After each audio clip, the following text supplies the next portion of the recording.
Batman Arkham Knight and Spider-Man 2 are two games I really enjoyed playing. In this video, I'm just gonna talk about the pros and cons of both, what they did right, what didn't work so well, and how they compare overall. Important info, this is just my opinion though, you all don't have to agree, and if you guys have your own thoughts about these two games looking back, feel free to drop them in the comments and I would love to hear what you guys think. And also, quick warning, obviously this video will contain spoiler. I'm assuming you all already played the game, but for those who haven't, oh well, get ready to be spoiled. Alright, let's get into it. First thing first, gameplay wise. Spider-Man 2 has solid gameplay, no doubt about that. And like a lot of modern superhero games, it's clearly inspired by the Arkham series. The Arkham games really set the bar for combat and stealth, and you can definitely see that influence in these Spider-Man games. Combat in Spider-Man 2 feels great, you got combo buttons, a variety of gadgets, and now the new symbiote search, basically a rage mode. It's flashy, powerful, and super satisfying to use. You also get tag team takedowns with other characters. For example here, Miles, which is pretty cool here because it adds some nice variety to the fights and makes certain moments feel way more cinematic. Stealth wise though, honestly it feels pretty much the same as the previous games. Now if we look at Batman Arkham Knight, that game really stepped things up from Arkham City. You've got new combat mechanics like disarming enemies, using objects in the environment for special moves, tag team takedowns with allies, and Batmobile assisted combat. The dual takedown mechanic is still one of the cleanest features in the game. Stealth in Arkham Knight also got a serious upgrade. You can perform tame stealth takedowns, hack drones, use gadgets creatively, and even deal with heavily armed tank enemies. The Fear multi-takedown is easily one of the coolest stealth features in any game. Plus, enemies get smarter the longer you stay hidden, which adds tensions and keep things interesting. So, when comparing the two, I'd say Batman has the edge in both combat and stealth, but especially in stealth. Combat-wise, they're pretty equal. Both games are polished, responsive, and super fun in their own way. But stealth, Batman all the way, bro. It feels like Insomniac didn't focus much on improving stealth in Spider-Man 2. I mean, they kinda admit it, if I'm not mistaken, that they really focus all in on the symbiote stuff and kinda ignore the stealth, and the stealth is just there. So yeah. So the reason is that if you get caught in the stealth section, well, it just turns into a standard fight. So there's no challenge in there if you mess a stealth, that you can just fight your way in and finish the section. Some of the gadgets in Spider-Man 2 are also kind of overpowered for stealth. That's also another reason. It makes two things easy, and that's where the games fall a bit short for me.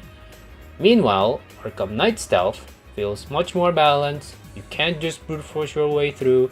You have to plan, use gadgets, or the environment around you, and different approaches to take enemies out. There's more variety and more depth. Now let's talk about the open world. Honestly, I'd say it's pretty equal between the two. Arkham Knight gives you the biggest open world Gotham we've ever had. Cruising around in Batmobile is a lot of fun, and for a game that came out in 2015, honestly the graphics still holds up insanely well.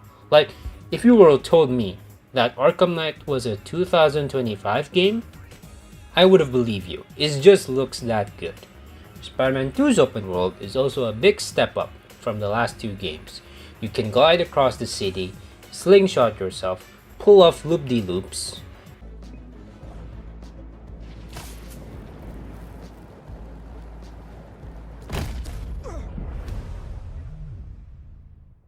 it's super fast, super fluid, and makes traversal insanely fun. So, when it comes to the open world design, I'd say they're neck and neck. Batman's world gives you that dark, immersive Gotham atmosphere, while Spider-Man gives you speed, freedom, and vertical movement. If you want more grounded, tactical free roam experience, Arkham Knight is the answer. But if you want something fast and flashy, Spider-Man 2 is the answer. So yeah, when it comes to combat on open world, I'd say it's a tie. Both games are strong in those areas, but when it comes to stealth, Batman takes the win. Spider-Man 2 is amazing overall, but Arkham Knight just brings more depth and creativity to the stealth experience. Next up is story-wise. When it comes to the story, honestly, I think Batman has the better one. The conflicts Batman goes through in Arkham Knight are really well done, and Scarecrow makes for a pretty solid villain. The other villain is Arkham Knight, which is a pretty good villain in my opinion, and honestly, he's still one of my favorite character designs ever, till this day. Like, seriously, look at this design. They freaking cooked with this design, okay? I can't lie. Now, this character has an issue on how they reveal the identity of this character.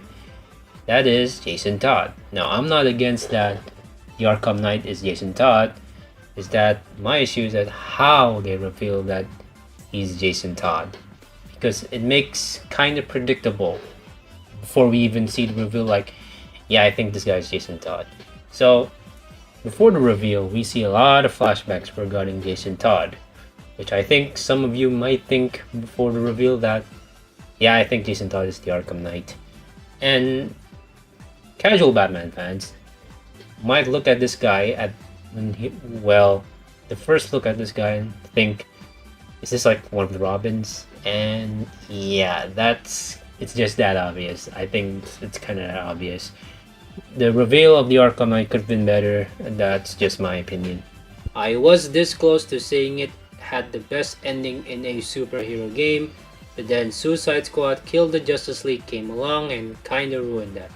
Yeah, I know Batman doesn't actually die in that game, but still, it kinda takes away from Arkham Knight's finale, at least for me. Now, Spider-Man 2 story, it's solid, really fun to play through. But do I think it's better than Arkham Knight's?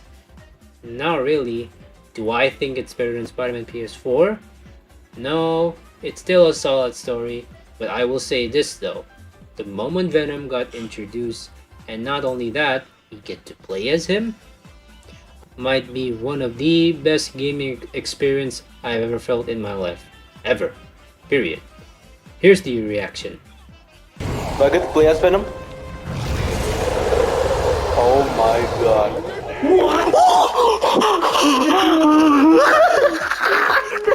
I just said it. One of my issues with the Spider-Man story is the dynamic between Peter and Miles. It just feels a bit lacking. You see them work together at the start and then again near the end of the game, but not much in between. It would have been cool to see more of their partnership throughout the game. And yeah, I know I can't fully compare Spider-Man's ending to Batman's because Peter and Miles' story isn't done yet, while Arkham Knight felt like a proper finale for the character. Even though, again, Suicide Squad kind of messed that up. Yeah, overall, I gotta say, Batman wins this one for the story. Alright, next up is side missions. Now, when it comes to side missions, I gotta give this one to Spider-Man, bro. Even though, in my opinion, the side missions in Spider-Man 2 aren't as good as the ones in Spider-Man PS4, they're still pretty enjoyable. There are actually some emotional ones too. Like legit, a few of them hit hard. And honestly, some of the side missions feel like they should have been a part of the main story. I was shocked that the whole Wraith section was just a side mission. That could have easily been a full main story arc, or just part of the main story. Overall, Spider-Man 2 has some solid side content. Now, Batman, on the other hand, is alright. Don't get me wrong, there are some side missions that are super fun. Finding Penguin, going after Two-Face, rescuing hostages, and especially the Professor Pig mission.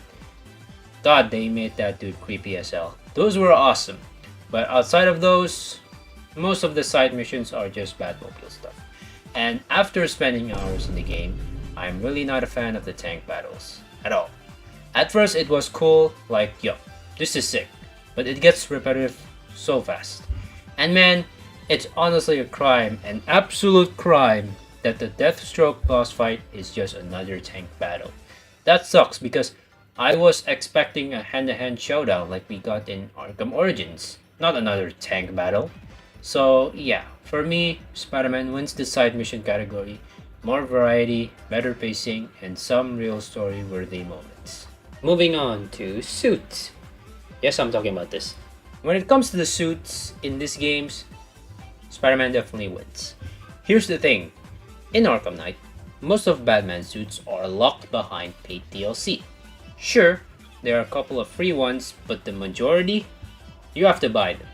In the base game, you really only get 3 unlockable suits. The battle damage version, a clean version, and the pristine one, which honestly could have looked a lot better in my opinion. Now, Spider-Man 2, on the other hand, gives you way more for free. You unlock most of the suits just by playing through the story. The paid suits, honestly, I think they're kinda meh. Could have been better also, in my opinion at least. The free suits are actually better, and what's even cooler is that most of them come with a different color variants, which adds more value and customization. Oh, but what if you are someone that still don't like the suits in Batman and Spider-Man? Well, if you have PC and there's mods and you can add them in the game. God, these suits look sick. So yeah, in the suits department, Spider-Man 2 takes the win. No question. Next up is post-game content. Now this part is kinda unfair to be honest, because Batman actually got an expansion, while Spider-Man 2 does not have any real DLC content outside of the suits. And yeah, it kinda sucks that Spider-Man 2 didn't get the same treatment as Spider-Man PS4, where we got that 3-part DLC story. I was really hoping for something like that again. To be fair though, Insomniac has a lot on their plate right now. They're working on Wolverine and probably other unannounced projects. Plus, let's not forget, their internal data got leaked a couple of years ago or 2 years ago because of the hacker situation. That definitely caused delays and messed with their development plans. So yeah, I get why we haven't seen any major post-launch content for Spider-Man 2. It's disappointing, but also understandable. Meanwhile, Arkham Knight got a ton of DLC, expansions, skins, challenge maps, there's a lot, you name it. Sure, most of the story expansions are pretty short, like 2 to 3 hours or even less depending on how you play. But hey, it's still extra content that gives the game more replay value. So when it comes to the post-game content, I gotta give this one to Batman. He takes the win here. And finally, my hopes and wishes for their next entry. For Spider-Man, it looks like the next game might be the big finale. But who knows, I could be wrong. I just hope they bring something fresh to the table. Whether it's new gameplay mechanics, improved stealth, or a story that matches the quality of the first game. And maybe add some more challenges to the game, whether it's more combat, stealth, and traversal outside of the main story, I'd say. So it's similar like to Batman Arkham Knight, where it has leaderboards of how much time people complete the challenges, how hard their progress is, some stuff like that to make the game even more replayable. As for Batman, I think Rocksteady really needs to go big with their next game, especially after what happened with Suicide Squad Kill the Justice League, the game that disappointed a lot of fans. So yeah, my hopes for the next Batman game are pretty similar, something new, exciting, and please, for the love of God, no more tank battles. The Batmobile is cool, but it gets tedious afterwards, throughout the game. So yeah, that's all my thoughts on these two games.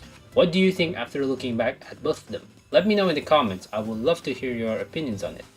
Thanks so much for watching, and as always, I'll see you in the next video. Peace!